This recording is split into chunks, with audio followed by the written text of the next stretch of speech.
When Don Vittorio Castellano leaned in close to Michael Jackson's ear on the night of October 14, 1989, his whispered words made the king of pop's blood run cold. In a Manhattan penthouse filled with senators, oil tycoons, and Hollywood royalty, one of the most feared mafia bosses on the East Coast had just delivered a threat so specific, so personal, that Michael understood immediately his life could end before sunrise. But what Michael said next, in a voice so quiet that people had to lean forward to hear it, would silence a room of 200 powerful people and change the way one of America's most dangerous men thought about strength for the rest of his life. The party that night was not the kind of event that appeared in society columns. It was hosted by Arthur Whitmore, a billionaire real estate developer who owned half of Midtown Manhattan and, according to whispered rumors that nobody dared to print, laundered money for 3 of New York's 5 crime families. His annual autumn gathering at his Fifth Avenue penthouse was an invitation-only affair attended by the country's most powerful people. The kind of room where a single conversation could move billions of dollars, end political careers, or quietly rewrite the rules that ordinary Americans lived by. Michael Jackson had been invited because of his charitable foundations. Whitmore's wife, Eleanor, was a passionate supporter of children's hospitals, and Michael had quietly donated millions to pediatric cancer research over the previous 5 years. Eleanor had personally written him a handwritten letter inviting him to attend, and Michael, who rarely accepted such invitations, had agreed because she had promised the evening would raise serious money for sick children. What Michael did not know, what he could not possibly have known, was that the guest list that night included 3 made men, 2 underbosses, and 1 full-blown crime boss who considered celebrities to be parasites who got rich without ever doing real work. Don Vittorio Castellano was 62 years old, built like a stone wall, and had personally ordered the disappearance of at least 11 men over a 4-decade career in organized crime. He attended Whitmore's parties because Whitmore was useful to him, and because he enjoyed watching famous people pretend to be important. Michael arrived just after 9 in the evening, wearing a simple black suit, no sequined glove, no theatrical accessories. He had brought only 1 bodyguard, a man named Anthony, who waited downstairs in the lobby as a condition of the invitation. The penthouse rules were strict. No security inside, no cameras, no recording devices. What happened at Whitmore's party stayed inside those walls forever. If you're already hooked on where this story is going, do me a quick favor, hit that like button, subscribe to the channel, and drop the name of the city you're watching from in the comments below. It genuinely helps the channel, and I love seeing where everyone tunes in from. The penthouse itself was breathtaking. 40-foot ceilings, original Picassos hanging casually beside Monet's, a curved marble staircase, and floor-to-ceiling windows overlooking Central Park. Waiters in white gloves carried trays of champagne and caviar. A string quartet played in one corner. Senator Daniel Hutchins was deep in conversation with the CEO of one of America's largest oil companies. 2 Supreme Court clerks were laughing with a film studio executive. Money and power filled every square foot of the room. Michael moved through the crowd politely, shaking hands when offered, declining drinks, speaking softly when spoken to. He had spent enough years inside rooms like this to understand that he was not really a guest here. He was an exhibit, a famous face that made the other powerful people feel more important by association. He intended to stay for an hour, write a generous check to Eleanor's Children's Hospital Fund, and quietly leave. But across the room, partially hidden by a marble column, Don Vittorio Castellano was watching him. And Castellano had decided, before Michael had even taken off his coat, that he was going to teach the king of pop a lesson about who really ran the world. Don Vittorio Castellano did not look like the mafia bosses people imagined from movies. He did not wear pinky rings. He did not speak in cliches or shout across crowded rooms. He looked instead like a wealthy European banker on holiday. Silver hair swept back from a high forehead. A custom-tailored black suit from a tailor in Milan who had dressed his father before him. Gold cufflinks engraved with the initials of his late mother, Anna. A face that had been described by one federal prosecutor who had tried and failed 3 times to convict him as the calmest face in the room, always, no matter what is happening in that room. He was 62 years old that October night in 1989. He spoke 4 languages fluently. He read philosophy in the original Greek when he could not sleep. He kept a private library of more than 8,000 volumes in his estate in Westchester County, including a first edition of Machiavelli's The Prince that he had read so many times the spine had been rebound twice. He had built his empire over 4 decades, beginning as a teenage runner for a Brooklyn capo and rising, through a combination of patience, intelligence, and carefully chosen violence to become one of the most feared men on the Eastern Seaboard. The FBI files on Vittorio Castellano, which would not be declassified for another 30 years, would eventually document his suspected involvement in at least 11 murders, the bankruptcies of 7 legitimate businesses that had refused his protection, and the disappearance of 2 federal witnesses who had been preparing to testify against his organization. None of these crimes had ever been proven in court. Castellano had a gift for distance. He spoke in metaphors. He gave orders that sounded like suggestions. He left no fingerprints on anything that mattered. But beneath the polished surface, the philosophy books and the Italian suits, Castellano carried a worldview as cold and rigid as steel. He believed with absolute conviction that the world was divided into 2 kinds of people. There were those who took what they wanted, and there were those who were taken from. There was no third category. There was no middle ground. A man either understood this or a man was prey. Celebrities, in Castellano's private classification, occupied a particularly disgusting place in the hierarchy. He considered them parasites. Men and women who had been handed enormous wealth by adoring strangers, who had never carried a brick or buried a friend, who walked through the world believing themselves important because their faces appeared on magazine covers. He found their softness offensive. He found their fame undeserved. He found their public performances of humility especially insulting, because he believed it was a lie that powerful people told to keep ordinary people from realizing how much they were being robbed. He had watched Michael Jackson enter the penthouse from his position beside a marble column near the south windows. He had watched the way the room shifted slightly when Michael appeared, the way conversations paused for half a second before resuming, the way Eleanor Whitmore lit up and crossed the room to greet him. Castellano had felt something tighten in his chest. Not jealousy exactly, something colder. The sense that he was watching a false king receive tributes from people who should have known better. "Arturo," he said quietly, when Arthur Whitmore appeared at his elbow with a glass of red wine, "tell me about your celebrity guest." Whitmore tensed. He recognized that tone. He had heard it before, and he had seen what followed it. A construction foreman in Queens had heard that tone once, 2 years earlier, and the foreman's wife was still searching for his body. "Vittorio, please." Eleanor invited him for the Children's Foundation. He has been very generous to her cause, generous with money he did not earn. He earned every dollar, Vittorio. The man works hard. Castellano smiled thinly. It was not a warm smile. "Singing songs is not work, Arturo. My father carried bricks in Brooklyn for 40 years until his spine collapsed. That is work. This boy," he gestured slightly with his wine glass, "this boy plays dress-up for children and calls himself an artist. And the entire country bows to him." Whitmore tried to redirect the conversation toward business, toward a real estate deal they had been discussing, toward anything else. But Castellano was no longer listening. His attention had locked onto Michael with the patient focus of a man who had already decided that something was going to happen tonight and was simply waiting for the right moment to begin. The incident itself was almost nothing, so small that 99 out of 100 people in that room would not have noticed it. Michael was standing near the south windows, speaking with the elderly widow of a former ambassador to Spain. A waiter approached with a silver tray of champagne flutes. Behind the waiter, by coincidence or by design, walked Don Vittorio Castellano himself, carrying a glass of his own. The waiter offered Michael a flute. Michael, as he always did, smiled politely and shook his head. The waiter moved on. Castellano stopped. He extended his own glass slightly toward Michael. It was a small gesture, almost invisible to anyone not trained to see it. In the unwritten code of the world Castellano had built his life inside, it meant, "I see you, I acknowledge you, I offer you my hospitality," from one man of standing to another. Refusing such an offering, in that world, was not a polite preference, it was a declaration. It said, "I do not recognize you, I do not accept what you are offering. You are beneath my acknowledgement."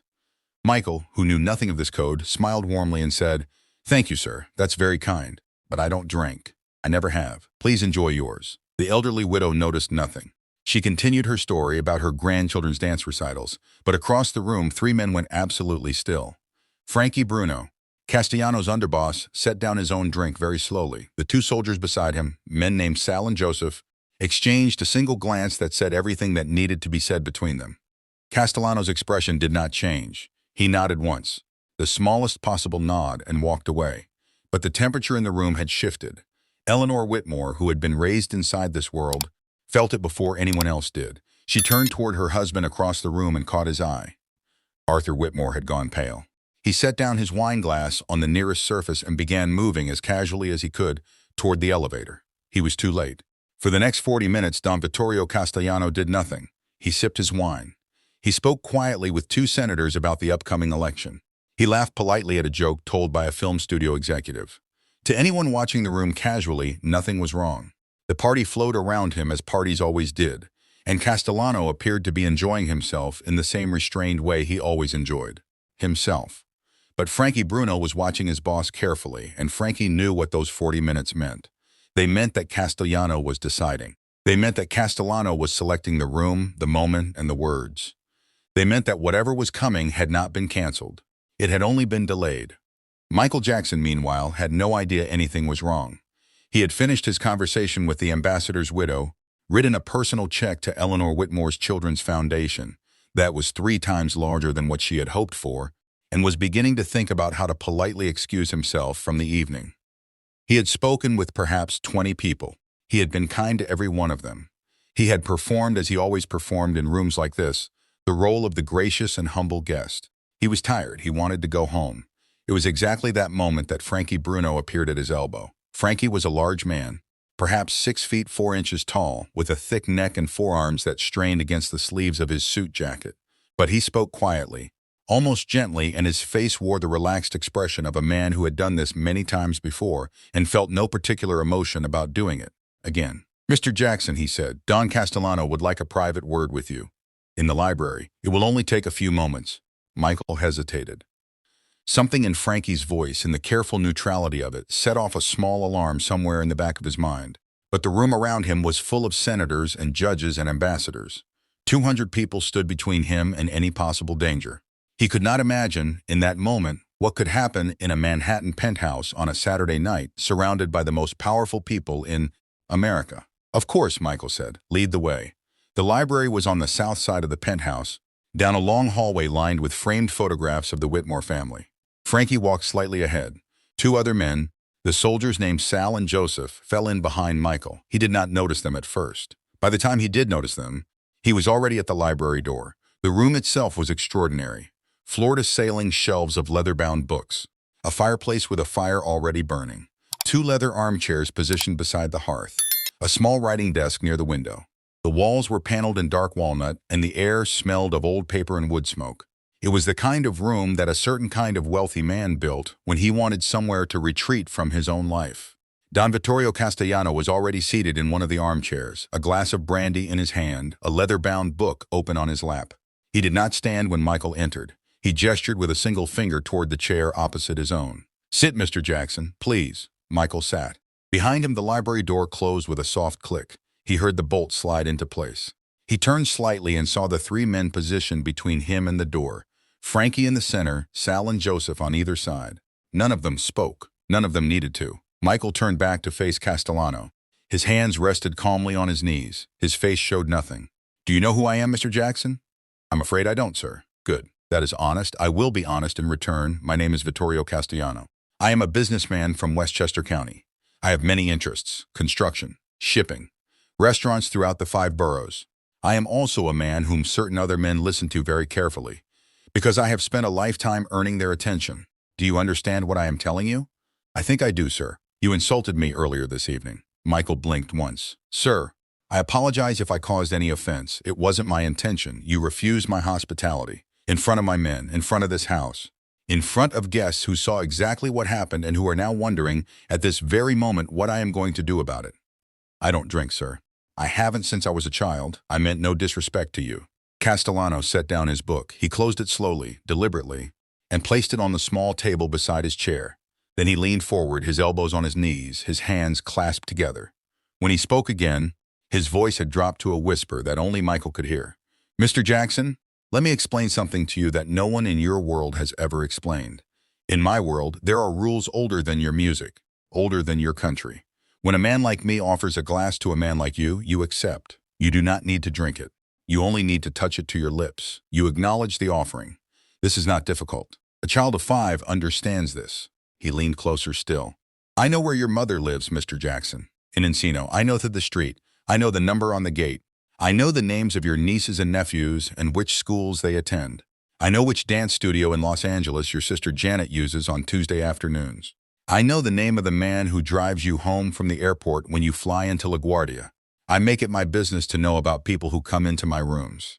And what I am telling you now very quietly is that I can reach any one of these people, tonight, tomorrow, next year, anytime I choose. Outside the library, the party continued. Someone laughed loudly. The string quartet had moved on to a Vivaldi piece. Inside the soundproofed room, the only sound was the soft crackle of the fireplace and the steady ticking of the brass clock on the mantel. Michael did not move. He did not blink. He did not speak. He understood, in that moment, that he was alone in a room with a man who could end his entire family with a phone call, and that nothing he had ever experienced in his life had prepared him for this. If this story has you on the edge of your seat right now, please take 1 second to hit that like button, subscribe to the channel for more stories like this, and let me know in the comments below which city you're watching from. It genuinely helps the channel reach more people, and I read every comment. It was at that exact moment that the library door opened. A young woman in a white serving uniform stepped halfway into the room, carrying a silver tray with a coffee pot and 2 cups. She was perhaps 22 years old, slight, with dark hair pulled back tightly. Her eyes, when they took in the scene, widened only slightly. But her hands holding the tray began to tremble. The coffee pot rattled softly against the porcelain. She had seen this scene before, not in person, but in the whispered stories her father had told her about the old country, about meetings like this one, about rooms where men decided the fates of other men over glasses of brandy beside fireplaces. "I'm sorry, sirs," she said in a small voice. "I was told to bring coffee for 2. "Get out," Frankie said. His voice was flat, but the young woman did not move. She stood in the doorway, her face pale, and she did something that should have ended her life that night. She lifted her chin slightly, and she spoke directly to Don Vittorio Castellano. "Sir," she said, "Mr. Whitmore is asking for Mr. Jackson. He says it's urgent. He's walking to the library right now. I came ahead of him." It was a lie, a brave, foolish, beautiful lie, told by a 22-year-old waitress to a man who could have erased her family from the earth with 2 phone calls. Castellano knew it was a lie. His men knew it was a lie. The young woman knew that they knew. The room went absolutely silent. Don Vittorio Castellano studied the young waitress for a long moment without speaking. The fire crackled. The clock ticked. Frankie Bruno's hand had drifted, almost unconsciously, to the inside of his jacket. Sal and Joseph stood perfectly still beside the door. The young woman, whose name Michael would later learn was Maria Esposito, kept her chin lifted and her eyes fixed on the Don, even as her hands continued to tremble against the silver tray. Castellano turned his cold gaze back to Michael. "It seems we are being interrupted, Mr. Jackson. Perhaps you have something you wish to say before our hostess's husband arrives at this door." Every person in that room expected one of 2 things. They expected Michael Jackson to beg. They expected him to fall to his knees, to plead for his mother and his sister, to promise money or favors or anything else a frightened man might promise in a room he could not escape. Or they expected the opposite. They expected him to threaten, to invoke his lawyers, his fame, his connections, to remind Castellano of who he was and what would happen to a man foolish enough to harm the most famous entertainer on earth. Either response would have ended Michael's life that night, or sometime in the weeks that followed. Castellano had already calculated both paths. Begging would have confirmed everything Castellano believed about celebrities, and contempt would have justified what came next. Threatening would have been an insult layered on top of an insult, and pride would have justified what came next. Whichever door Michael walked through, Castellano had a response prepared. But Michael Jackson did not walk through either door. He sat very still for a long moment. He looked at Maria, standing in the doorway with her trembling tray. He looked at Frankie Bruno, whose hand was still resting near the inside of his jacket. He looked at Sal and Joseph, and then he looked at Don Vittorio Castellano. And he did something that no one in that room had ever seen anyone do in the presence of Castellano before. He smiled, a soft, genuine, almost sad smile. "Don Castellano," he said quietly. His voice was steady, not afraid, not defiant, just steady. "May I tell you something about my father?" Castellano said nothing. His silence was permission to continue. "My father's name is Joseph Jackson. He worked in a steel mill in Gary, Indiana for many years before any of my brothers or I made a single dollar. He came home with burns on his arms. He came home some nights so tired he could barely speak to my mother. He raised 9 children on a steel worker's wages, and he was, in his own way, a very hard man. A man who believed that the world was built on strength and that any softness in his sons would get them killed." Michael paused, choosing his next words carefully. "When I was a boy, my father used to tell me that there were only 2 kinds of people in the world, the strong and the weak. The strong took, the weak were taken from. He told me this because he loved me in the only way he knew how to love. He wanted me to survive in a country that he believed had no use for soft black boys from Indiana. And for many years, sir, I believed every word he said.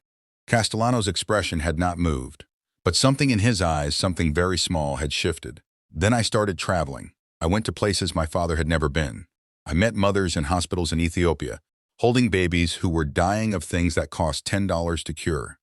I met children in Brazil who slept on streets because their parents were dead.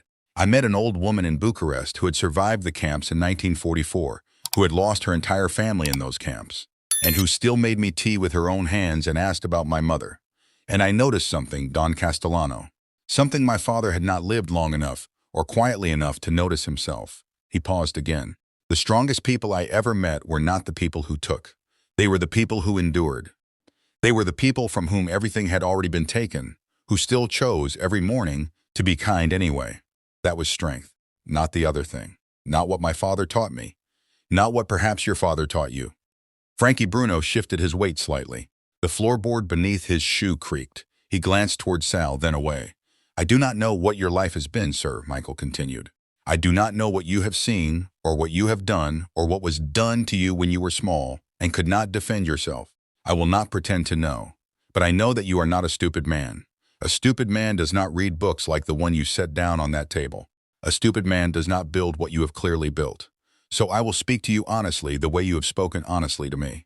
He took a slow, even breath. If you choose to harm me or my mother in Encino or my sister Janet, you will do so. I cannot stop you. I have no army. I have no soldiers. I have nothing but my voice and my music and the love of people who have never met me face to face. But before you make that decision, I would like you to understand one thing.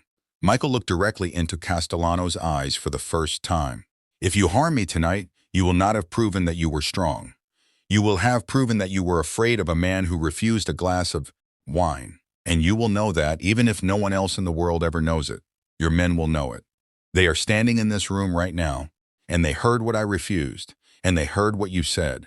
And they will carry that knowledge with them every time they look at you for the rest of their lives. They will not say it out loud. They will not need to. But in the quiet hours when you cannot sleep, that knowledge will be the only company you have. The library was completely silent. Not even the fire seemed to crackle. My father was wrong, Don Castellano. There are not two kinds of people in the world. There is only one kind. People who are trying, in whatever broken way they know, to live with some piece of their dignity still intact. The strong man is not the man who can take. The strong man is the man who could take and chooses not to. That is the only definition of strength that has ever made any sense to me. And I think, somewhere underneath everything you have built, it makes sense to you too. Otherwise, you would not have spent your life surrounded by books written by men who said exactly the same thing in older languages. Maria Esposito, still standing in the doorway, had tears running silently down her face. Frankie Bruno had taken his hand away from the inside of his jacket. Sal was staring at the floor. Joseph was staring at the back of Sal's head because he did not trust himself to look at anything else. Don Vittorio Castellano said nothing. For nearly a full minute, he said nothing at all. He simply sat in his leather armchair, his eyes fixed on Michael, his face revealing nothing. The clock on the mantel ticked through 60 seconds that felt to every person in the room like an hour. Then, very slowly, Castellano reached out and picked up his book again. He opened it. He looked down at the page in his lap. He read, or pretended to read, for perhaps 5 seconds. And then he closed the book once more and looked up at Michael with an expression that none of his men had ever seen on his face in 20 years of standing beside him. It was not anger. It was not amusement. It was something closer to recognition. The recognition of one man who had thought very deeply about the world, finally meeting another man who had done exactly the same thing, from the opposite end of the world, and arrived at a different conclusion. "Leave us," Castellano said quietly to his men. Frankie Bruno hesitated. "Don Vittorio, Frankie, take the girl with you. She is not to be harmed. She is not to be spoken to about this night, not by you, not by anyone. She did a brave thing tonight, and in this house brave people are to be respected. Go now." The 3 men left the library. Maria left with them, still trembling, the silver tray still rattling softly in her hands. The door closed behind them with the same soft click it had made when it locked. Don Vittorio Castellano and Michael Jackson sat alone together beside the fire. For a long moment, neither man spoke. The fire crackled softly in the hearth. The brass clock on the mantel ticked. Outside the library, the party continued as though nothing had happened, because nothing visible had happened.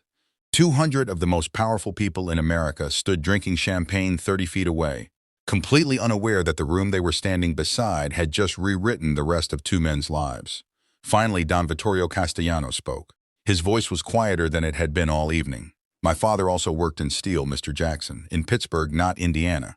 He died when I was 11 years old. He fell into a vat of molten ore at the mill, and there was no body for my mother to bury. They gave her his lunch pail and the watch he had taken off his wrist before his shift. That was everything.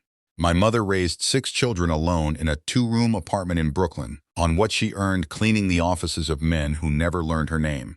He looked into the fire. I learned very young that the world does not protect children whose fathers fall into molten ore. So I built a different kind of protection. I built it with my hands and with the hands of men who became my brothers. I have done things, Mr. Jackson, that no priest will ever forgive. I have done them because I told myself every single time that strength was the only currency this world had ever respected. He turned his eyes back to Michael. And tonight a singer told me, in a quiet voice, that I have been wrong about that my entire life. And the worst part, Mr. Jackson, is that I think I have known I was wrong for a very long time. I simply did not know how to stop. Michael did not respond. He understood that some conversations require silence more than they require words. Castellano stood slowly. He walked to a small cabinet beside the fireplace and removed a thin envelope from the top drawer. He returned to his chair and held the envelope out to Michael. Inside this envelope is the address of a children's hospital in Queens. My granddaughter died there 4 years ago, leukemia. She was 6 years old. Her name was Sophia. She used to dance to your songs in her hospital room until she became too weak to stand, and then she used to listen to them with her eyes closed and tell her mother that the music was hugging her. I have given that hospital money every year since her death anonymously, because I did not want anyone there to know where it came from. I want you to give the next donation from your foundation in her name, Sophia Castellano. Make sure they say her name out loud when they receive it. Michael took the envelope. His hands were steady. I will, sir, I promise you. And one more thing, the girl, Maria. She is going to be afraid for a very long time after tonight. Frankie will hand her an envelope before she leaves this building. Enough to pay for whatever schooling she wants. Tell your secretary to check on her quietly in a year. If she ever needs anything at all, she contacts you and you contact me for the rest of her life. Are we agreed? We are agreed. Castellano extended his hand. Michael took it. You are a strange man, Michael Jackson. You may be the strongest man I have ever stood in a room with. I do not entirely understand it, but I recognize it. Michael left the library quietly. He found Eleanor Whitmore, thanked her warmly for the evening, and left the penthouse. Anthony, his bodyguard, took one look at Michael's face in the elevator and asked if he was all right. Michael only nodded once and stared at the floor numbers as they counted down. Maria Esposito received an envelope that night containing more money than her family had earned in the previous 10 years combined. She used it to put herself through nursing school. Today, Dr. Maria Esposito Rayleigh runs the pediatric oncology ward at a hospital in northern New Jersey. She has never publicly told the story of what happened in that library, and she never will.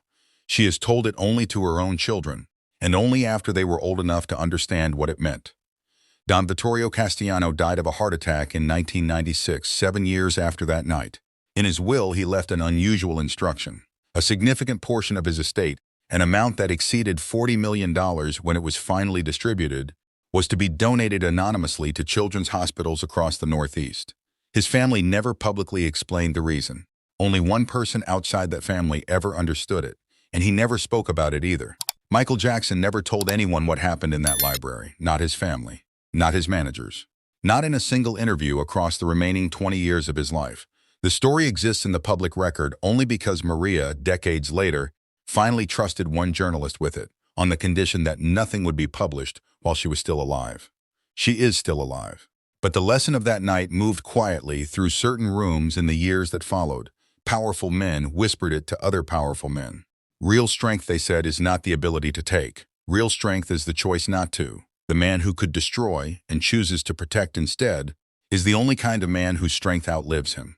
Don Vittorio Castellano spent 40 years building an empire on fear, and he was exhausted by it long before that October night. Michael Jackson spent 2 quiet minutes in a soundproofed library dismantling the philosophy that empire had been built on. And the strangest part of the whole story is that Castellano was grateful to him. Because every man who builds his life on fear is secretly waiting, somewhere in the back of his mind, for one calm voice to remind him there was always another way. If this story moved you tonight, please take 1 second to hit that like button, subscribe to the channel for more stories like this one, and tell me in the comments below which city you're watching from. I want to know where this story is reaching tonight. Thank you for being here. I'll see you in the next one.